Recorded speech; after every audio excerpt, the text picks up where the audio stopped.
নমস্কার বন্ধুরা, মালতী ঢাংলা ছেলে তোমাদের সবাইকে স্বাগতম। আজকে তোমাদের জন্য দারুণ একটা রেসিপি নিয়ে এসেছি আমি। আজকে আমি নিরামিষ ছানার রোল করব। এবার সেই জন্য আমি দেখো ময়দার একটা ডো তৈরি করে নিচ্ছি। ওইখানে দিয়ে দিলাম আমি একটু তেল আর লবণ, স্বাদ মতন লবণ দিয়ে দিলাম। এবার ডোটাকে আমি রেডি করে নেব। আমি আমার মতন ময়দা তো নিয়ে নিয়েছি, তোমরা তোমাদের মতন নিয়ে নেবে। সকালবেলা দেখি পুরো এক প্যাকেট দুধ আমি কী করবো, এবার দুধটা জাল দিয়েছি, পুরো দুধটা দেখি কেটে গেল। এবার কী করবো ওইটা দিয়ে আমি একটা রেসিপি করে নিই।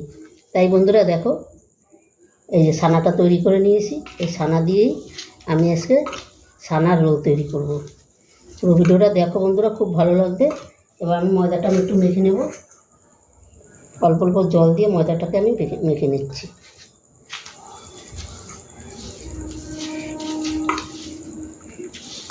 আর এটা করতে কিন্তু ঝটপটেই হয়ে যায়, বেশি সময় লাগে না কিন্তু এই ছানার রোলটা রেডি করতে।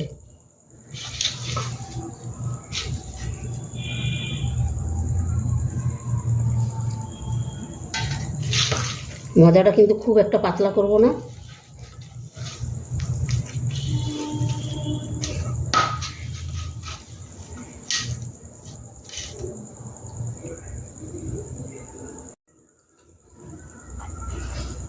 বন্ধুরা, ছানার রোলটা তৈরি করার জন্য আমি একটা পুর তৈরি করব।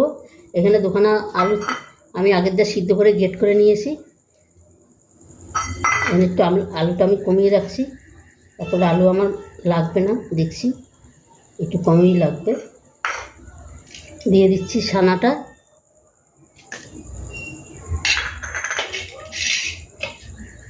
এখানে দেখো গ্রেট করা কাঁচা লঙ্কা, গ্রেট করা আদা,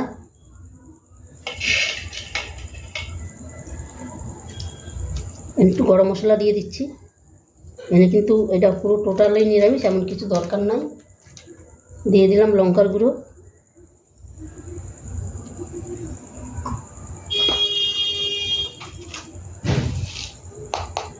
এবার দিয়ে দিলাম লবণ স্বাদ মতন। এখানে দিয়ে দিচ্ছি গোলমরিচ গুঁড়ো। একটু গোলমরিচ গুঁড়ো দিলে খেতে এটা ভালো লাগে। এবার দিয়ে দিচ্ছি ধনেপাতা কুচি। তোমরা যদি আমিষ খাও তোমরা পেঁয়াজ রসুন দিতে পারো, কোনো অসুবিধা নেই, কিন্তু এটা আমি পুরোটাই নিরামিষ করব, তাই আমি আর পেঁয়াজ রসুন কোনো ব্যবহার করলাম না। এবার এটাকে আমি ভালো করে মেখে নেব।